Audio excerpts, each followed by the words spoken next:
Ở giữa sa mạc châu Phi, nơi nắng rát cháy ra và gió khô như lửa, hiếm khi có thứ gì đủ sức sống sót. Cỏ thì cháy vàng, sông thì cạn nước, thú hoang thì khát khô cả cổ. Vậy mà giữa khung cảnh ấy, vẫn có một gã khổng lồ đứng sừng sững, thân tròn to như một căn nhà, vỏ xù xì, cành vươn lên như rễ mọc ngược trên bầu trời. Đó chính là cây Baobab, loài cây được người châu Phi gọi bằng đủ thứ tên đẹp đẽ. Cây của sự sống, gã khổng lồ hiền lành, cội nguồn của dân làng và đôi khi đơn giản hơn là gia tài của chúng ta. Nếu bạn hỏi một người nông dân ở Senegal hay một già làng ở Madagascar vì sao người châu Phi quý cây Baobab đến vậy, họ sẽ không nói bằng lý thuyết sinh học. Họ sẽ kể bạn nghe bằng giọng đầy tự hào như kể về tổ tiên của mình. Cây Baobab có một tên khoa học rất dài, đó là Andansonia digitata. Cũng chẳng cần nhớ tên này để làm gì, nhưng cũng cần phải biết. Nó là biểu tượng của sự kiên cường. Thân cây có thể phình to tới 30 mét chu vi, cao hàng chục mét và tuổi thọ trung bình hàng ngàn năm. Có một cây ở Zimbabwe được ước tính có tuổi đời hơn 2.000 năm. Khả năng đặc biệt nhất của nó đó là tự trữ nước. Giữa mùa khô khát cháy, khi mọi cây khác héo úa, cây Baobab vẫn đứng sừng sững vì thân của nó có thể chứa hàng chục nghìn lít nước. Nhiều ngôi làng còn khoét thân cây để làm bể chế nước hoặc làm nơi trú ẩn trong mùa mưa. Có nơi bên trong thân rỗng, cả một gia đình nhỏ có thể chui vào và ở tạm. Một số cây còn trở thành nơi ở của trưởng làng. Ở Botswana, người ta từng dùng thân cây Baobab to rỗng làm nơi tụ họp dân làng, làm nhà tù, thậm chí làm những cửa hàng nhỏ. Với người dân châu Phi, cây Baobab không chỉ là cây mà còn là một công trình sống. Vậy thì tại sao cây Baobab này lại sống được trong khi nhiều cây khác thì không? Cây Baobab là loài cây có thể sống tới 2.000 năm và được gọi là cây của sự sống. Điều khiến nó đặc biệt là cách nó hút nước và tích nước, một yếu tố sống còn. Thân cây Baobab không đặc như những cây bình thường mà rỗng xốp, bên trong là hàng triệu tế bào giống như là bọt biển. Khi mùa mưa đến, rễ cây hút nước ào ào, thân cây uống no rồi phình to ra. Một cây lớn có thể tích trữ tới cả hàng trăm nghìn lít nước, đủ để nuôi sống chính nó và cả con người, động vật quanh vùng suốt nhiều tháng khô hạn. Có người vẫn đùa rằng nếu xẻ thân cây Baobab ra, bạn sẽ có nguyên một bể bơi mini ở giữa sa mạc vì nó chứa rất nhiều nước. Cây Baobab không chỉ giỏi tích nước mà nó còn giỏi đi tìm nước. Rễ chính của cây có thể đâm sâu hơn 10 mét xuống dưới lòng đất để tìm đến những mạch nước ngầm. Còn rễ ngang thì vươn rộng gấp 4-5 lần tán cây, tạo thành mạng lưới khổng lồ lan tỏa khắp mọi nơi. Chỉ cần có mưa nhẹ, hàng trăm rễ nhỏ ấy lập tức hút nước và chuyển vào thân. Cây Baobab như một cỗ máy bơm của tự nhiên, chỉ cần vài giờ là có thể nạp đầy bình. Nhờ vậy, nó sống khỏe ở những nơi mà cả tháng không có một giọt mưa rơi nào. Đến mùa khô thì nó lại có chiến thuật riêng, đó là rụng sạch lá. Đó là cách cây để tiết kiệm nước. Không có lá thì sẽ ít thoát hơi, thân cây giữ ẩm tốt hơn. Lúc này, cây Baobab sống nhờ lượng nước đã dự trữ ở trong thân, giống như người ta mang theo lương khô trên những con đường dài của mình. Cả thân cây sẽ co lại, xẹp xuống trông như cây chết khô, nhưng bên trong thì vẫn rất ẩm. Rồi khi mùa mưa quay lại, thân cây lại no nước, phình ra và nảy lộc xanh tươi. Trông cứ như thể là cây đã chết đi và sống lại. Không chỉ thông minh trong cách tích nước, cây Baobab còn nuôi cả một đội quân vô hình dưới lòng đất, đó là vi khuẩn cộng sinh xung quanh rễ. Những sinh vật nhỏ bé, tí hon này có khả năng chuyển nitơ trong không khí thành dinh dưỡng, giúp cây sống được ở những nơi đất cằn và nghèo khoáng chất. Nhờ có chúng, cây Baobab không cần phân bón, không cần đất màu mỡ mà vẫn lớn khỏe. Đó chính là bí kíp sinh tồn mà ít loài cây nào sánh được. Bên ngoài, thân cây Baobab được bọc bởi lớp vỏ dày xơ có sát tự nhiên, giúp hạn chế mất nước khi nắng gắt. Vỏ cây có thể dày đến vài cm, mềm và dai như sợi vải. Người châu Phi thậm chí còn dùng vỏ Baobab để làm dây thừng, dệt vải hoặc gói thức ăn.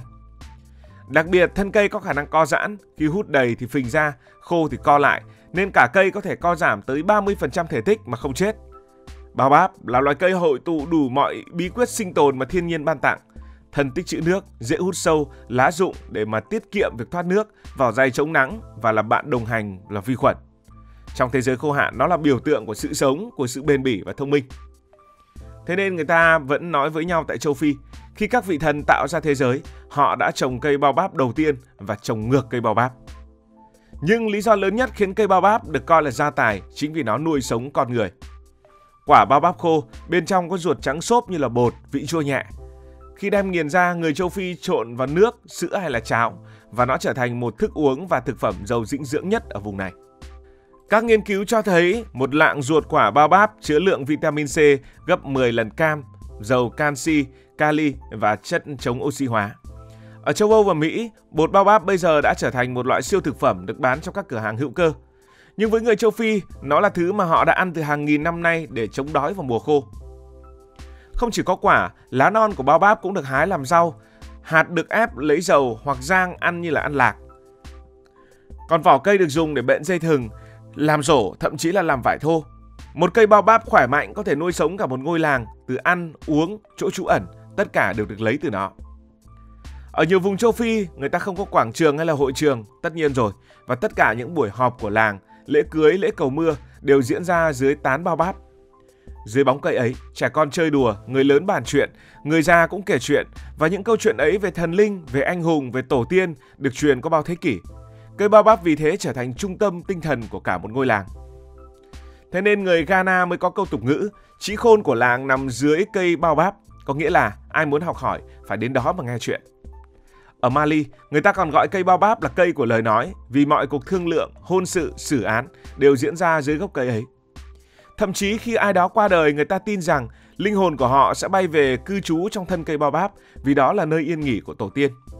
Thế nên nhiều ngôi làng của châu Phi không ai dám chặt cây baobab, đó là điều cấm kỵ.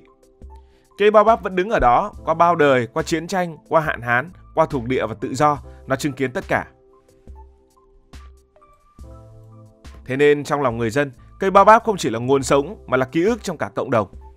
Giống như người Việt có cây đa đầu làng, người Nhật có rừng thiêng, thì châu Phi có cây baobab, biểu tượng của sự gắn bó giữa con người và thiên nhiên. Ngày nay, nhiều vùng ở châu Phi đã có đường nhựa, xe máy, điện thoại, internet, nhưng ngay cả giữa thế giới hiện đại đó, người ta vẫn tụ tập dưới bóng cây baobab. Ở Senegal, Kenya hay Madagascar, nhiều trường học vẫn lấy tán cây baobab làm nơi để học tạm. Trẻ con ngồi dưới gốc cây, thầy giáo cầm phấn viết lên bảng dựa trên thân cây. Ở Nam Phi có một cây baobab có tên là Sunland baobab, thân to đến mức người ta mở quán bar bên trong, chứa được hơn 50 người. Cây đó ước tính hơn 1.700 năm tuổi. Thời gian gần đây, nhiều nhà khoa học bắt đầu nghiên cứu sâu hơn về loài cây này. Họ phát hiện cây baobab không chỉ đặc biệt về hình dáng mà còn là kho carbon sống, hấp thụ lượng khí CO2 khổng lồ mỗi năm.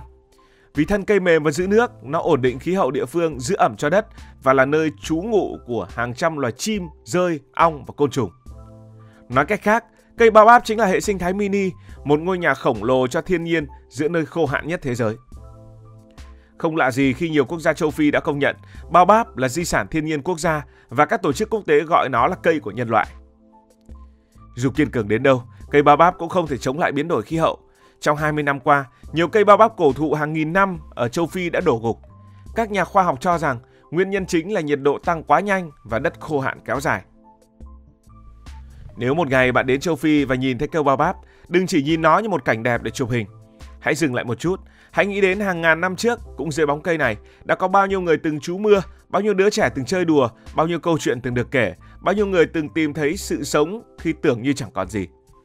Cây baobab chứng minh rằng thiên nhiên không chỉ là nền đất để con người sống, mà là bạn đồng hành, là người mẹ nuôi, là phần linh hồn của chúng ta. Đối với người châu Phi, mất đi cây baobab không chỉ là mất đi một cái cây, mà là mất đi ký ức, mất cả niềm tin vào sự sống. Và với chúng ta, đó là bài học rằng gia tài thực sự không nằm trong vàng bạc, mà nằm trong những gì giúp con người và thiên nhiên sống cùng nhau. Cây baobab đúng là gia tài của người châu Phi. Cảm ơn vì đã quan tâm theo dõi câu chuyện này. Nếu cảm thấy thú vị, bạn có thể nhấn nút đăng ký kênh, bật chuông thông báo và chia sẻ. Còn bây giờ thì xin được nói lời chào tạm biệt.